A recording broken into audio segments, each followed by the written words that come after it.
I called my daughter before I even put on my shoes. She picked up on the second ring, and I could tell from the sound of her breathing, that shallow, careful kind, that she was trying not to cry in front of someone. I said, "Don't explain. Just tell me where you are."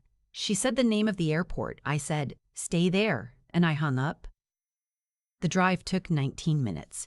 I know because I counted. I had known something was coming for 3 weeks. Not because my daughter told me. She never told me anything she thought would worry me, but because I had started paying attention the moment my son-in-law's mother stopped acknowledging me at family dinners. A woman like Vivienne Alcott does not simply forget to say hello. She decides not to. My daughter's name is Lena. She is 36 years old, and she has her father's eyes and my stubbornness. And for the past 4 years, she had been working inside her husband's family company as the head of client relations. She had built that department from a single spreadsheet and a list of phone numbers no one else wanted to call. She had turned it into the thing that kept their mid-sized real estate firm relevant when the market tightened and the easier contracts dried up. And she had done all of this while raising my grandson, who was 4 years old and already knew how to negotiate for an extra bedtime story. His name is Milo. I want you to know his name. When I pulled up to the arrivals curb, I saw her before she saw me. She was standing with 2 bags, one on each shoulder, and Milo was holding her hand with both of his, the way small children do when they sense something is wrong, but do not have words for it. She looked like she had been crying for hours and had run out. That dry, hollow look. I had worn that same face once, a long time ago, for different reasons. I recognized it the way you recognize your own handwriting. I got out of the car. She said, "Mom." I said, "Get in. We'll talk when Milo's asleep." She opened her mouth to tell me everything right there on the curb, the whole disaster at once, the way people do when they've been holding something too long. I shook my head. I put Milo's bag in the trunk. I held the back door open for him and told him his grandmother had animal crackers in the glove compartment, which was true, because I had put them there the night before. He climbed in and said, "What kind?" I said. "The good kind." He said, "Okay." Lena got in the passenger seat and stared straight ahead the whole drive. She didn't cry. She was past that.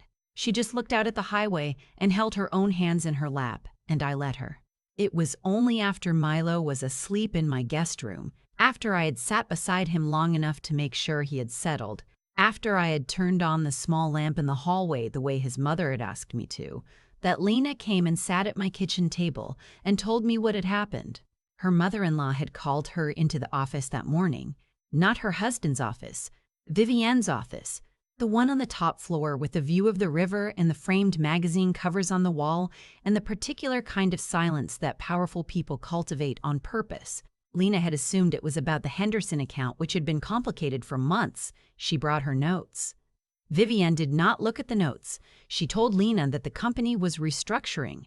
She told her that her position was being dissolved. She said it the way you say something you've practiced saying, clean, without hesitation, without a single crack in it. She used words like efficiency and strategic realignment and cultural fit. And Lena sat there and listened and waited for the part where it made sense. That part never came.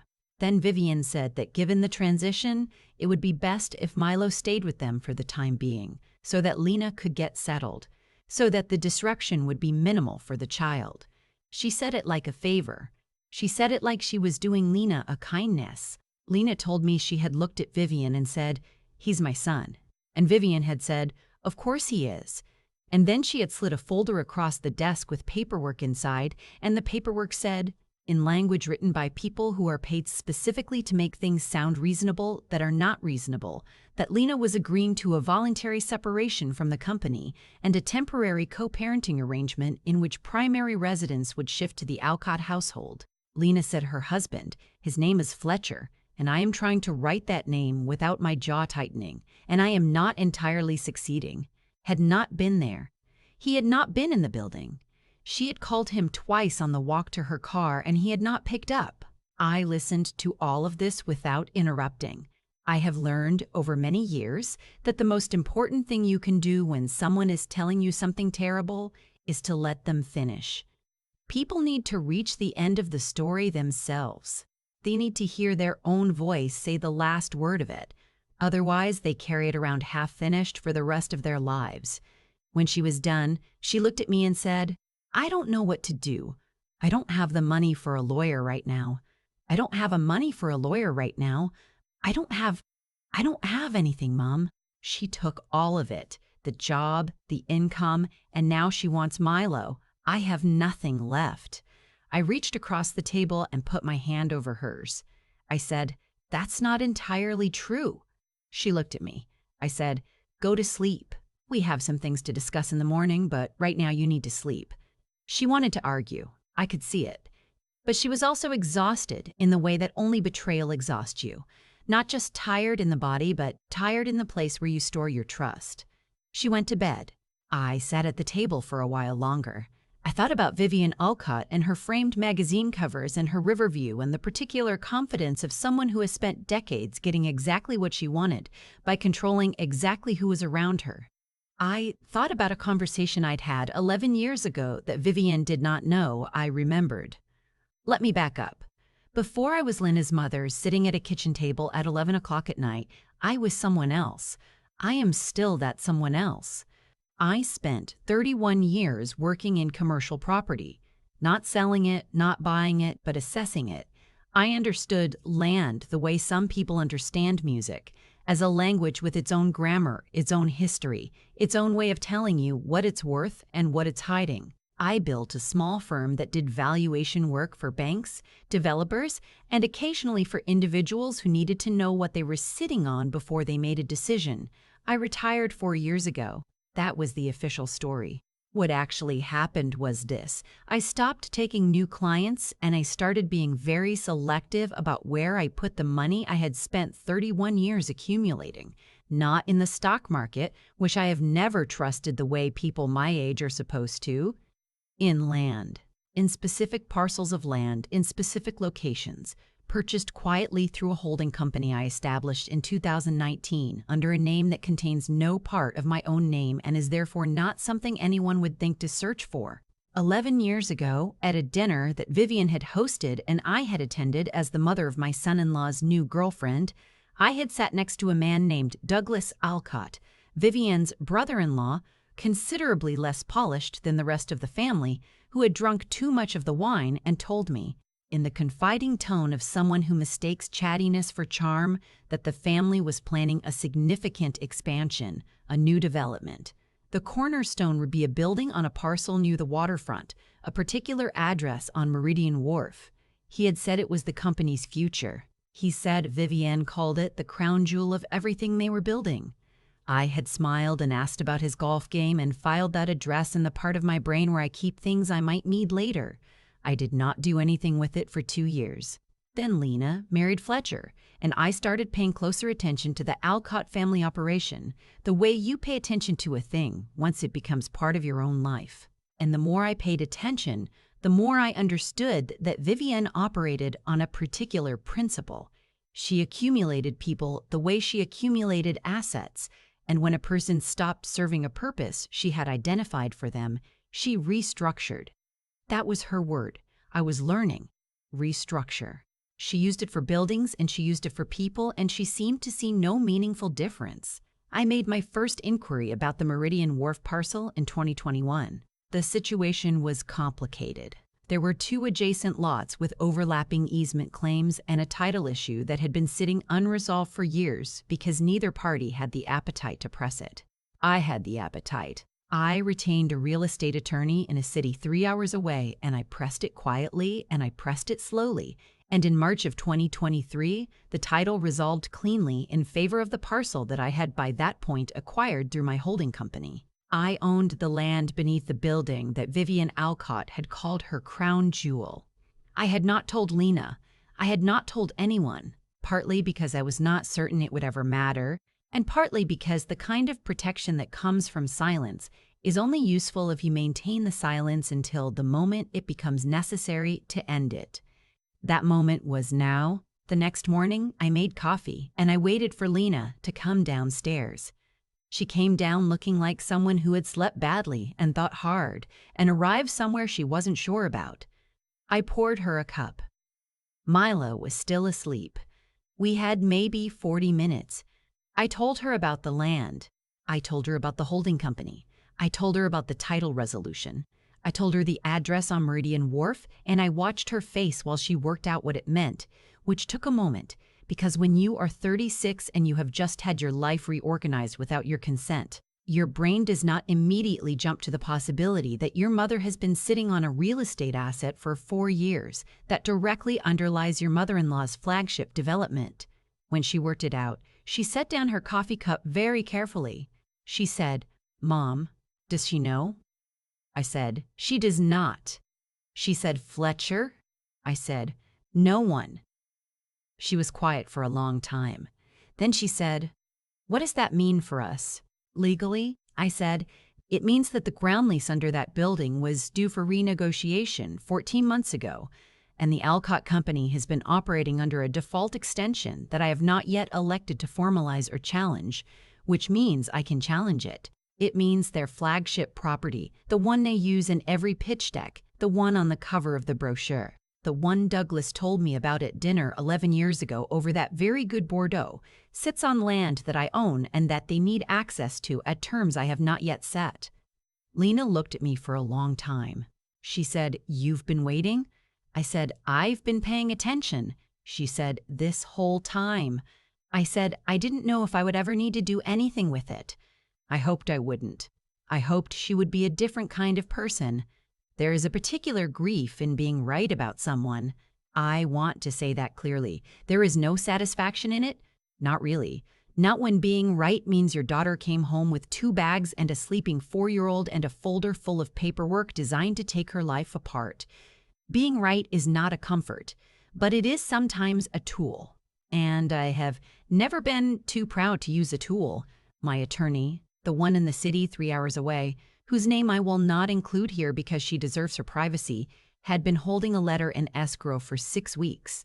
A letter addressed to Vivian Alcott's legal team that outlined in the precise and effectless language of commercial real estate law the exact nature of my ownership position, the status of the ground lease, and the terms under which I would be willing to formalize a new agreement. Those terms included, among other things, a substantial increase in the annual lease rate and a clause that tied continued favorable lease terms to the withdrawal of any legal action against my daughter regarding her employment separation or the custody arrangement Vivian had tried to slide across a desk like a kindness. My attorney sent the letter that afternoon. I did not tell Lena she was sending it. I just told her to take Milo to the park, to get some air, to let me make a few calls. She looked at me the way she used to look at me when she was 9 years old, and I told her not to worry about something. That complicated expression between wanting to believe me and not quite being able to. Then she called to Milo that they were going out, and I heard his small feet on the stairs, and I heard her voice shift into the warm, easy register she uses only for him, and I sat down at my desk. The response came faster than I expected. Within 48 hours, Vivian's attorneys contacted mine. The tone of that contact was different from the tone I imagined Vivian would have preferred. There was no counter-leverage. There was no restructuring.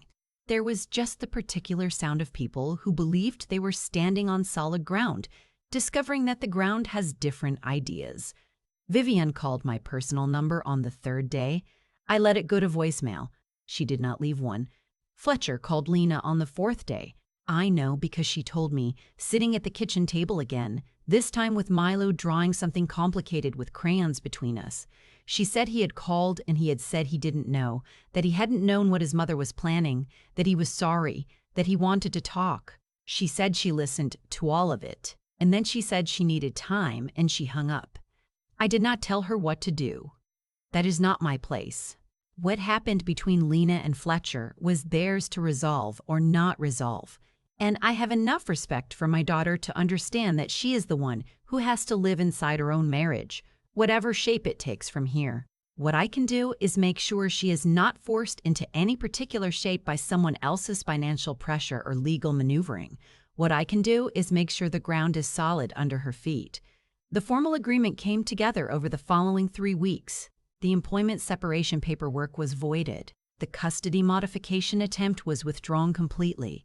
Vivian's attorneys framed it as a misunderstanding in the documentation, which is a particular kind of legal fiction that I recognized for what it was and accepted anyway, because the result was what mattered. Lena retained full custody. The ground lease was renegotiated at terms my attorney described as very favorable. The Alcott Company continues to operate their building. They just do so at a considerably higher cost, and under terms that include a clause my attorney described as unusual but not unprecedented, and that I describe as insurance. I am 63 years old. I have lived long enough to know that the people who move through the world with the most damage are not the ones who act out of anger. They are the ones who act out of certainty. The absolute, unexamined certainty that they have correctly identified who matters and who doesn't, who belongs and who can be removed, who has power and who is simply passing through on someone else's goodwill. Vivian Alcott had looked at my daughter and seen a person who could be restructured. She had looked at me at every dinner and holiday and family occasion over 4 years and seen a retired woman in comfortable shoes who drove herself to the airport. She was not wrong about the shoes. Milo has been sleeping in my guest room for 6 weeks now. He has learned where I keep the animal crackers, and he has learned which step on the stairs creaks, and he has learned that if he asks me to read one more chapter, I will usually say yes. He is going to be fine. He's going to be more than fine. He has a mother who fought for him without him ever knowing a fight was happening, and he has, I say this with full awareness of how it sounds, a grandmother who prepared for a war she hoped would never come and was ready when it did. Lena asked me once in the second week why I had never told her. About the land, about the holding company, about any of it. I told her the truth. I said that I had watched Vivian for 4 years and I had understood something about how she managed her world. She managed it by managing the people inside it, by making sure everyone around her felt slightly uncertain, slightly dependent, slightly aware that their position could be reconsidered. I said that the only defense against that kind of control is to hold something quietly that the controlling person doesn't know about, that you cannot bluff with the hand you've already shown. She thought about that for a while. Then she said, "Did you know when she hired me? When she brought me into the company, did you know even then?" I said, "I had a feeling." She said, "Mom." I said, "I had a very specific feeling." She looked at me with that face again, the 9-year-old face, the one caught between belief and not quite. And then she laughed. Not the performed kind, the real kind that comes up from somewhere before you can decide whether it's appropriate, the kind you can't plan. I laughed too. Milo looked up from his crayons and said, "What's funny?" Lena said, "Grandma." He considered this very seriously and then went back to his drawing, which I think was a horse, though it may have been a car. He has his mother's eyes and my stubbornness and, I am increasingly convinced, a talent for letting the adults around him sort themselves out while he gets on with the more important business of being 4 years old. There is something I want to say before I finish this. I am not telling this story because Vivian Alcott deserved what happened to her, though I believe she did. I am not telling it as a lesson about patience, though patience was part of it. I am telling it because of what Lena said at the airport, standing on the curb with 2 bags and a sleeping child, and that hollow look.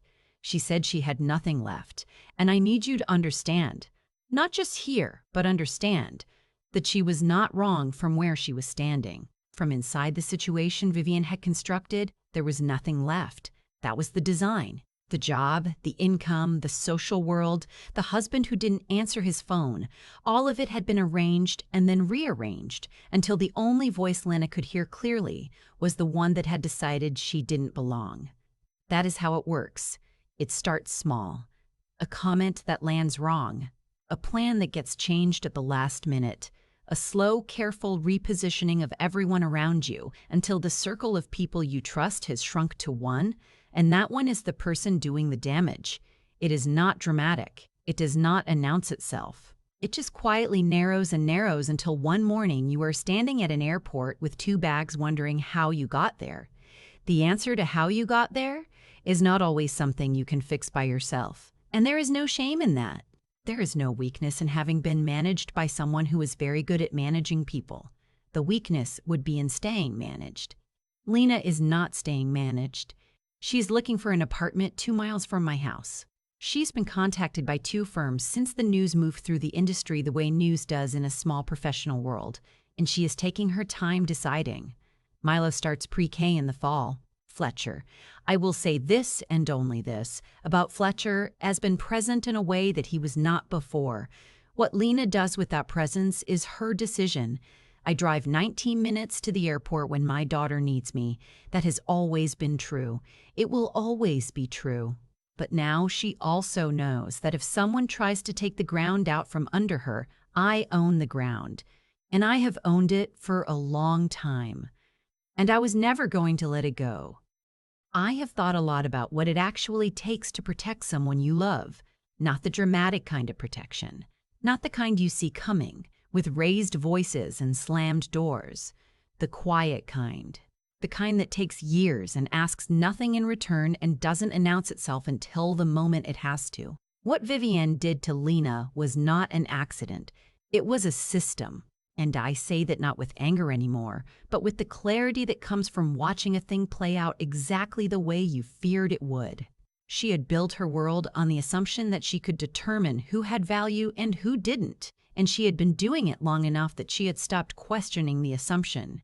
That is what happens when no one pushes back. The certainty calcifies.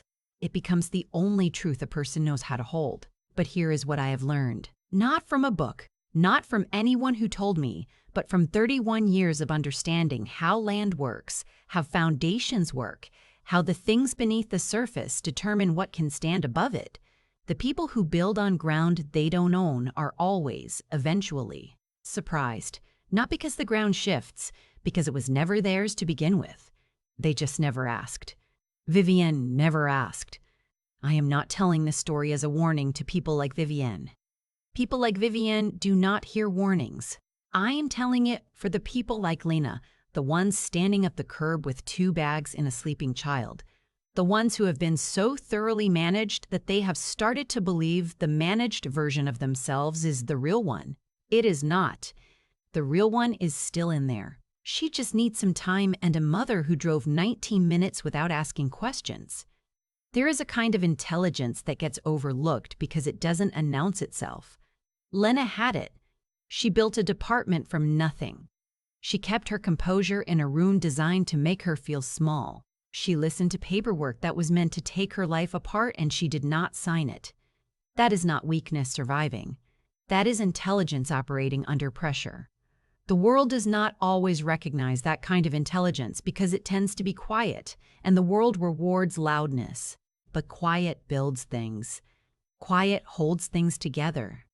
Quiet sits across the table at 11 o'clock at night and says, "That's not entirely true," and means it. And resilience. I want to say something about resilience that isn't the version people stitch onto pillows. Real resilience is not bouncing back. Real resilience is standing still long enough to understand what happened and then choosing, deliberately, what to do next. Lena did not bounce. She sat in my kitchen, and she cried, and she slept badly, and she took Milo to the park, and she came back and she asked questions, and she made decisions one at a time. That is resilience. It is slow, and it is unglamorous, and it works. What I did, the land, the holding company, the letter. That was not brilliance. That was paying attention over a long period of time and refusing to be lulled by the comfort of hoping things wouldn't get bad. They got bad. I was ready. That is all. The things we build in silence. The things we hold carefully and do not show until they are needed. Those are sometimes the most important things we ever do. Not because they are secret, because they are patient. Because they represent the kind of care that does not need to be seen to be real. Milo will not remember this year the way adults remember difficult years. He will remember the animal crackers and the creaky stair and the lamp in the hallway. He will remember his mother's voice shifting into that warm register. He will grow up knowing, without knowing exactly why, that the ground under his feet is solid. That is enough. That is, in fact, everything.